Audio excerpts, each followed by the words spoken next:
Jack here, JBF Music and Guitar Lessons, back again with your weekly dose of musical goodness.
In this quick guitar tricks, we're looking at pedal point using 10 licks which outline different variations of this compositional technique. Make sure you stick around to the end to learn them all. So by the end of this, you should have these 10 new licks, know what pedal point is if you don't already, be able to use it all over the neck in different keys and tonalities, as well as having the foundations to create your own awesome licks and ideas. These licks are organised in ascending difficulty, getting harder as we go on. As usual, timestamps for each section are in the video's description, that pinned comment below, and also the video's playback timeline. If you appreciate these tutorials complete with tabs and timestamps, let me know by clicking like and leaving a comment. Any sort of interaction really does give a huge boost to the channel.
Alright, in a nutshell, pedal point is where you keep returning to a note, usually in the bass, immediately after each subsequent note. Here we can see from the music notation that we keep going back to this E, that open fret, marked with the 0 up in the tab there. Now I say in the bass, it doesn't need to be a bass guitar or need a separate instrument, just the lowest note in the phrase or lick. Pedal point. Inverted pedal point would be having the note we keep returning to, the pedal, higher in pitch, but more on that later on. Here we're using the open E string, a really common technique and also trick number 1, use the open strings. This lick is in E minor, and this part here, these bars, would work very well over an E minor chord. Here I'm just alternate picking the notes going up and down the scale for bar 1. In bar 2 we go into thirds, skipping out the note in between.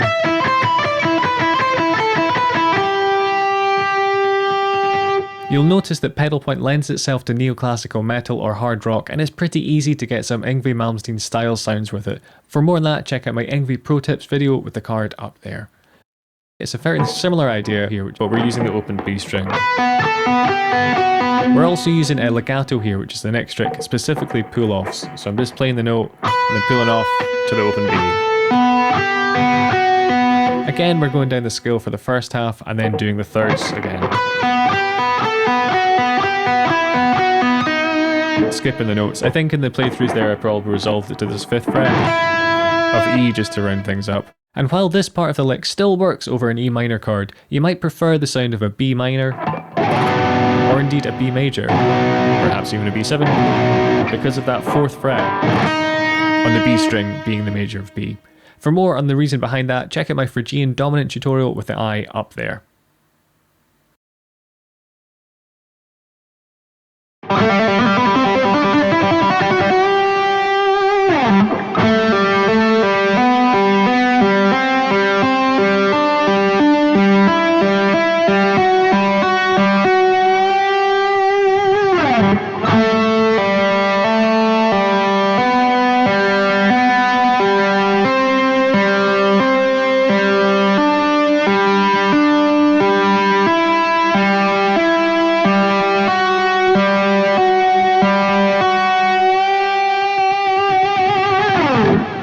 Okay, similar idea here, except we're using this open G string. And we're in a much cheerier major key, so this will work best over a G major chord.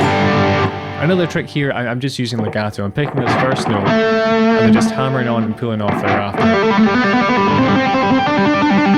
That kind of thing. We're also playing each note twice, whereas before we always change the pitch of the note after each open string, but both are totally valid approaches. The other trick here is that I've added in a bend on this last note, bringing this F sharp up a semitone to G, the root of our underlying chord. Now this is just as a reminder, so you don't see pedal point in isolation from other guitar stuff that you already know. But being legato and on one string, you can really get some speed on this sort of like once the muscle memory kicks in. This line in particular was an idea I picked up from Yngwie from Iron Maiden. You can hear his original version of the solo in the song Dance of Death. I think it's the third solo that they all take back-to-back solos in there, and all the guys really do an amazing job. Without a doubt, one of my favourite solo sections in any Iron Maiden song. As a quick and final side note, to keep this type of lick clean, what I really do is rest my thumb on these low strings that I don't want to sound out, and probably my fingers on these top ones. So only this G string can be heard, like if it's kind of right through here with my finger. That's the only note I'm getting because I've dampened these strings. It'll just help keep everything that little bit cleaner.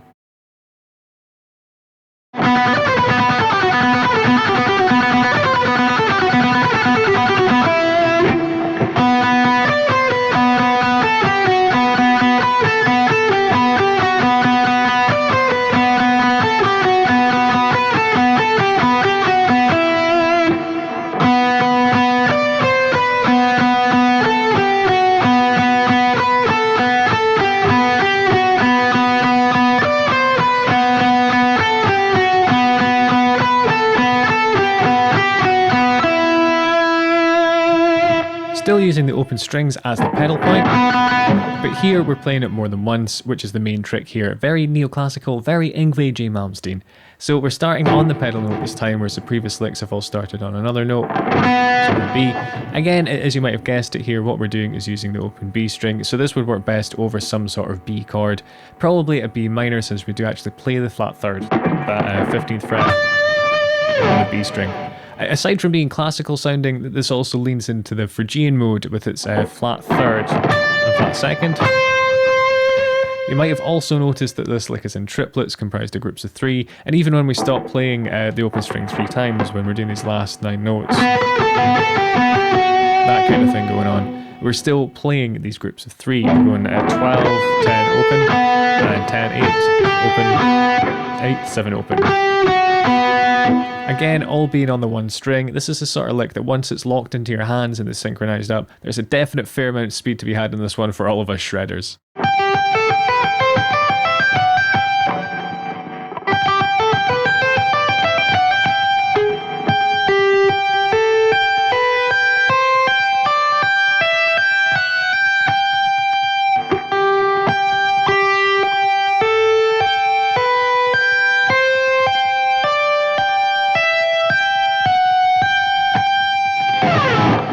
Alright, during the introduction I mentioned inverted pedal point, and that's exactly what we've got here, using this high note, in this case a G on the E string's 15th fret, as the pedal. The easiest way to do this, particularly if we're playing on one string, is to tap it, which is the main trick here.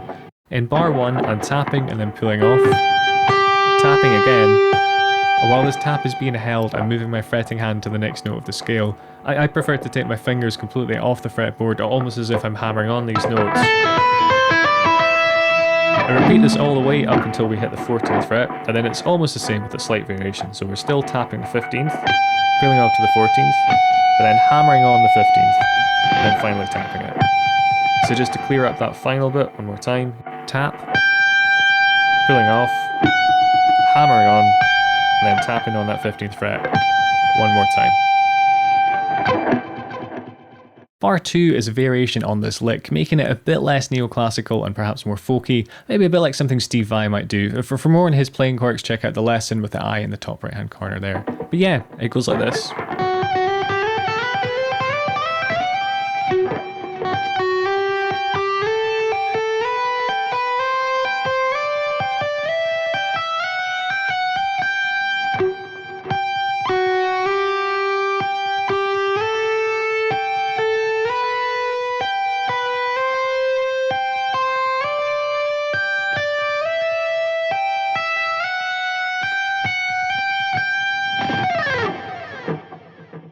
So instead of moving our fretting hand up whilst the tap note is being sustained, what we're doing is moving it afterwards to get these acciacatures, these grace notes,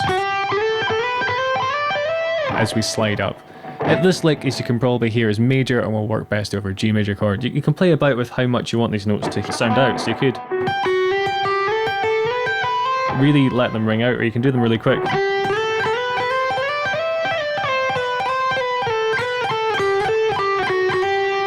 So a lot of variations to be had there. The next one we've got goes like this.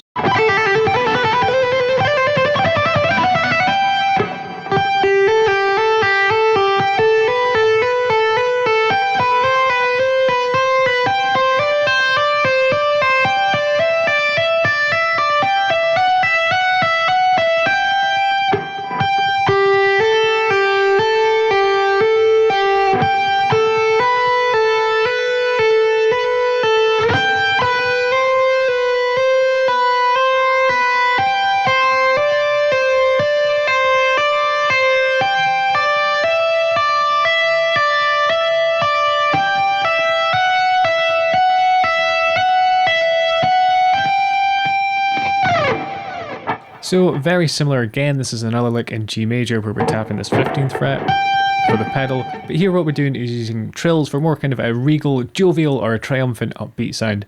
This is a little bit difficult to transcribe and play slowly, so basically you just want to rapidly alternate between these notes as fast as you can and put in as many as you feel like. I mean, you could really milk this one.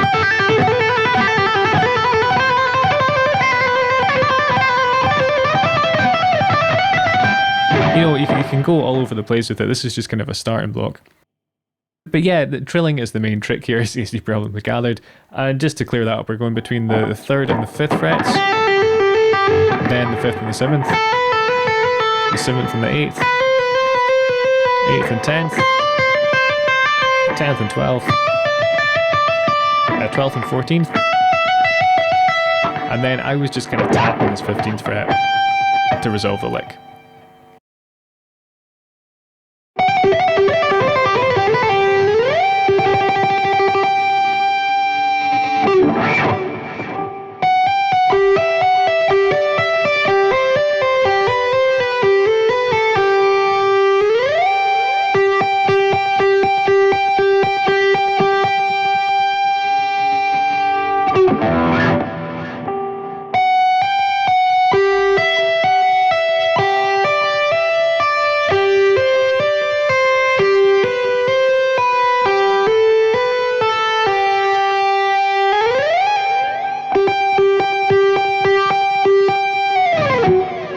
Please forgive that sloppy slide on the last note there. It was intended to go to the 15th. I think it overshot and went to the 16th ever so slightly. A pretty nasty accidental note there.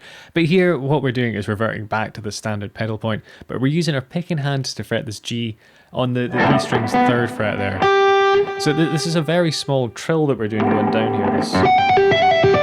With this left hand here, it's maybe more of a modern, I suppose. And what we're doing is essentially just going down the scale. So make sure you pull off nice and cleanly here, so that the pedal note rings out. I'm just going down the scale in a stepwise motion. At the end of this lick, what I'm doing is sliding the 3rd fret up an octave to this 15th fret, and then just kind of holding the 3rd fret with my fretting hand, my left hand here, and then tapping it. So we have this kind of octave wide trill going on, ending it with a final tap, and perhaps some vibrato as well.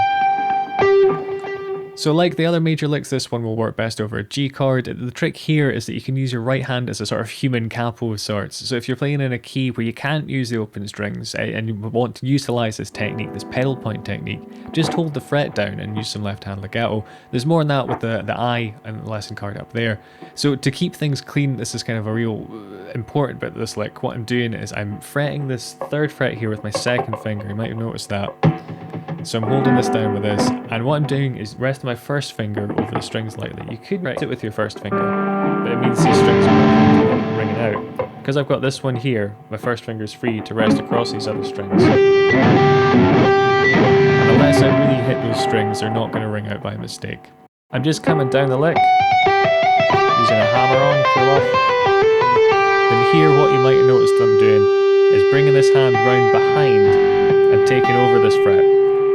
So this note sustains, right? We've got this note, and rather than lifting this hand off and trying to get that on some open strings, I'm sustaining it, bring this onto the same fret, right? Once more, this is ringing out, comes behind. It just kind of takes over the note. It's the same way you can use, a different finger to sustain a note. The same idea as that, but we're using different fingers across different hands. And again, once I've done this, what I'm doing to keep things clean is bringing my thumb over the top. So say we've got, just in case I hit any of these by mistake while I'm trying to get up to here, or they ring out by ring out in kind of sympathy because of the harmonics, this thumb is resting over the top. Now you could use this finger, you could do that, but the wrist angle is a bit harsh for me. I just find it more comfortable using my thumb. Again, these are kind of side notes. These are little things that add up and keep things cleaner, but it just makes everything sound a little bit crisper. These are sort of things that took me years and years to kind of finally realize what these fine tweaks were to try and eliminate as much slop from my playing as I could, which is, as you can probably tell, just a continual work in progress. But yeah, you can use this across multiple strings as well, this idea of kind of pulling off, and that leads us quite nicely onto the next lick.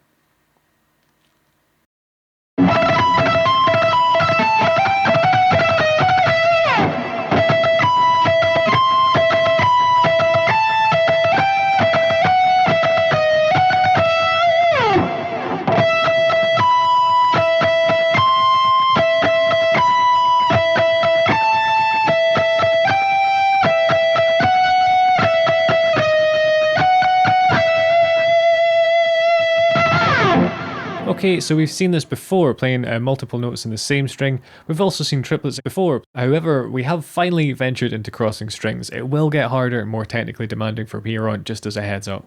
So we've got this E on the 17th fret on the B string. That's our pedal. I'm alternate picking this, so I'm going down, up, crossing the string on that up there. Just do whatever is the most comfortable and most consistent for you. This idea is repeated using various notes from the scale in the higher register to create a melody of sorts. Same for the start of bar 2, and when we get to this D sharp, the 16th fret, feel free to add in some vibrato. The very last triplet here, we change the pedal note. We're using an F sharp, it's 19th fret, instead of playing the E 3 times, before resolving it down to the E. E minor being our underlying or implied chord here. So why have I done this thing here, this note 3 times? Well, it just sounds better than not doing it. Just a reminder that things like pedal point are a means to an end. Use it if it fits the purpose, and don't be afraid to modify it in any way necessary to get the sound you want.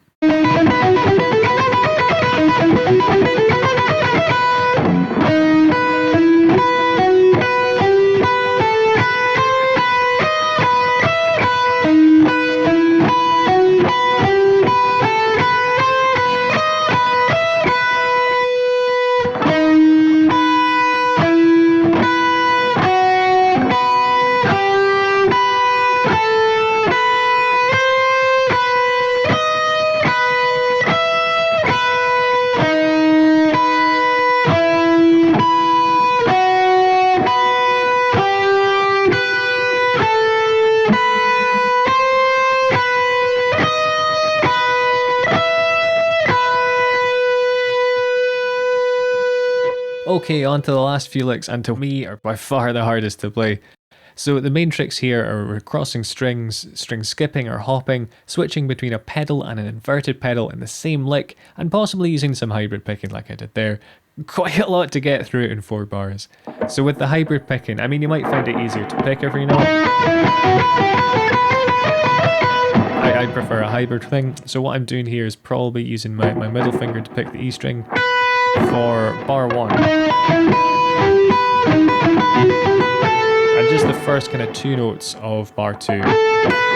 Then when I'm onto the E string, I'm just alternate picking them. You might prefer to just hybrid pick for these notes from the G to the E string, then alternate pick from the B to the E. You know, whatever suits, have a few goes. These are just different things to try out. Whatever is the smoothest and what feels the best, just, you know, just go with that. Additionally, some very light palm muting just really close to the bridge will help clean this lick up if your notes are kind of ringing into each other. Just keep it nice and tight. We're using the harmonic minor here again. We're in E, and this will work best over, as you probably guessed, an E minor.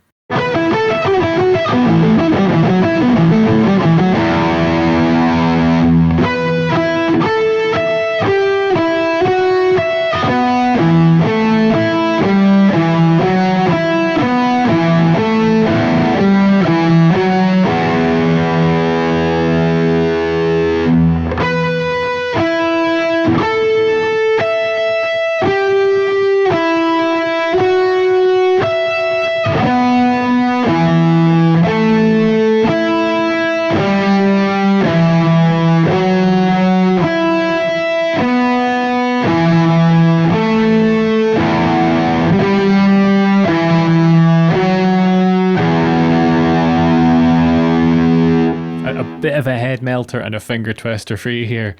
For me, I'm playing these first 2 notes, then rolling my first finger across this 14th fret, kind of, you know, just moving it over there. Playing this 17th fret with my little finger, and then what I'm doing is bringing my 3rd finger over here for the 17th fret on the D. Now this is the smoothest way I've found to play it. If you've got alternatives or different ideas, it's bound to help someone else, so please do put them down in the comments. It would be cool to try them out. And we're finishing off the bar.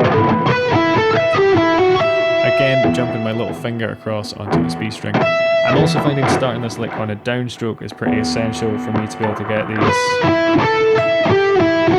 the kind of hops over that G string nice and clean.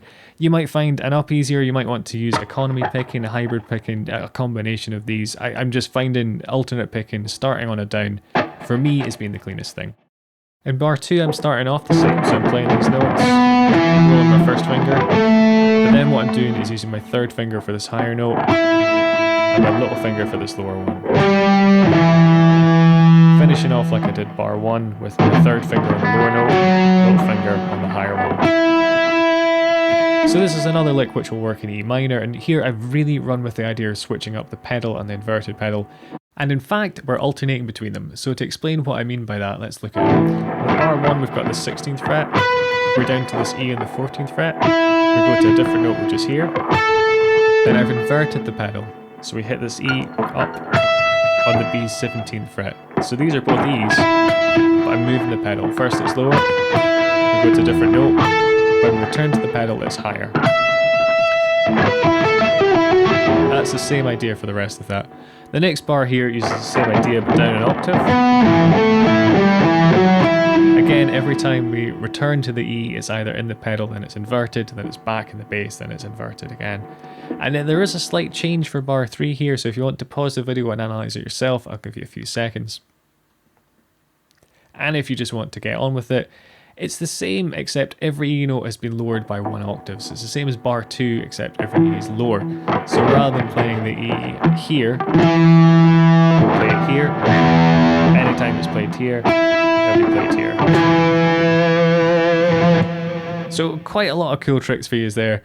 You might want to hybrid pick this one as well. I had most success alternate picking it like I said, with some light palm muting again, probably just to clean things up a bit.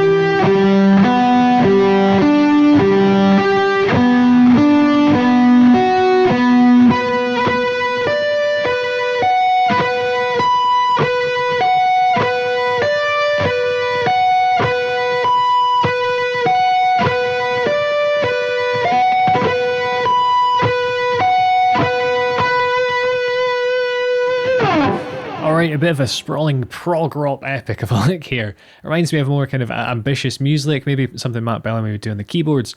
The main tricks here are different time signatures, using chords and arpeggios, the shapes as a basis for a pedal point lick, changing the outline chord and ascending in pitch so as to provide us a cascading sense of movement, wonder or intrigue perhaps. Okay, so a bonus tip just to say thanks for watching this far into the video. Shout out to the Lick Squad Elite, you guys really rock. So this shape here is a minor one. We've got the root, flat third, fifth, and the root. We're also playing this up here at the 14th fret, which is a B minor. Again with the root, flat third, fifth, and the octave. We've got another minor shape which is here, which has the root, the fifth, the root, and the flat third. So you might kind of think of this arpeggio a bit more commonly as this E minor chord. Essentially what I've done is just move the flat third from here to here to keep the picking a little bit more consistent. We're even using that first shape up on the higher strings. It's a bit difficult to spot first because the B string's tuned from the 4th fret, but again here we've got a root, flat third, fifth, and another root. Same idea as this, but an octave higher. The other one we have in between is this major shape here, a G major. So we have a root, third, fifth, and a root. So I'm hybrid picking this lick. You can try and alternate pick it or economy or whatever if you want, but this is what works for me. I'm using a fair bit of palm muting as well to try and get it nice and tight. I'm just using downstrokes out of sheer laziness when I'm not hybrid picking it. Just to kind of keep this clean. There's enough moving parts going on here that I'm trying to make life as easy for myself as possible. It also helps keep the tone quite nice and consistent and nice and kind of unified. Putting some delay on this, ideally in time, will sound pretty cool and really lean into this kind of sequencer type sound that we've got going on. It'll also give you a tiny bit more time to make these somewhat difficult position shifts, particularly this last one here. Jumping from that to here, it's not an easy thing to do. So a trick for that would be, again, you know how we kind of did this thing with the 3rd fret where we switched hands? You kind of want this finger maybe to take over the note. So just changing between those fingers. It's maybe worthwhile taking a little segment like that and playing it in isolation just to get a bit smoother. However, the main advice I would give here is try to chunk this lick into each shape. It'll likely flow a bit more easily. So chunk 1 is this E minor arpeggio. That's chunk 1, chunk 2. That's chunk 2, 3 being 4. Then 5 being this final minor one up here. Which you can repeat for as long as you want. I think that one just sounds awesome. I'm totally going to start integrating that into my playing. If you enjoyed this, you'll probably also like these neoclassical shred ideas. But this has been Quick Guitar Tricks, that's the playlist there. Hit subscribe to keep up to date with the channel, leave me a comment, share it with your fellow musicians, and enable notifications by ringing that little bell on the side if you feel so inclined. Cheers guys.